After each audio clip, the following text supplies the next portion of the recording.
என்னோட இந்த ஆட்சியில நவீன தொழில்களை மையமா தமிழ்நாட்டை உயர்த்தணும். சென்னை, கோவை மட்டும் இல்லாம தென் தமிழ்நாட்டில் பிரம்மாண்ட தொழிற்சாலைகள் நிறைய அமையணும். லட்சக்கணக்கான இளைஞர்களுக்கு, குறிப்பா பெண்களுக்கு சிறந்த வேலைவாய்ப்புகளை உருவாக்கணும். இதுதான் என்னுடைய இலக்கு. அதை முன்னுரிமையாக கொண்டுதான் திட்டங்களை தீட்டி முதலீட்டாளர்களுக்கு ஊக்கம் தந்து புதிய வரலாற்றை நம்ம திராவிட மாடல் ஆட்சி படைச்சுக்கிட்டு இருக்கு. படிச்ச இளைஞர்களுக்கு இங்கேயே நல்ல வேலை கிடைக்கிறத உறுதி செய்வோம்.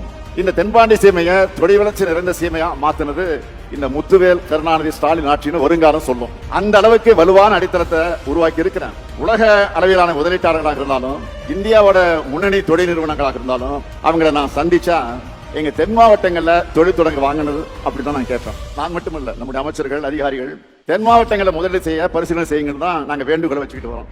அடுத்த இந்த ஆண்டுகள்ல தென் மாவட்டங்களுடைய வளர்ச்சி என்பது புலி பாய்ச்சலா இருக்கும்.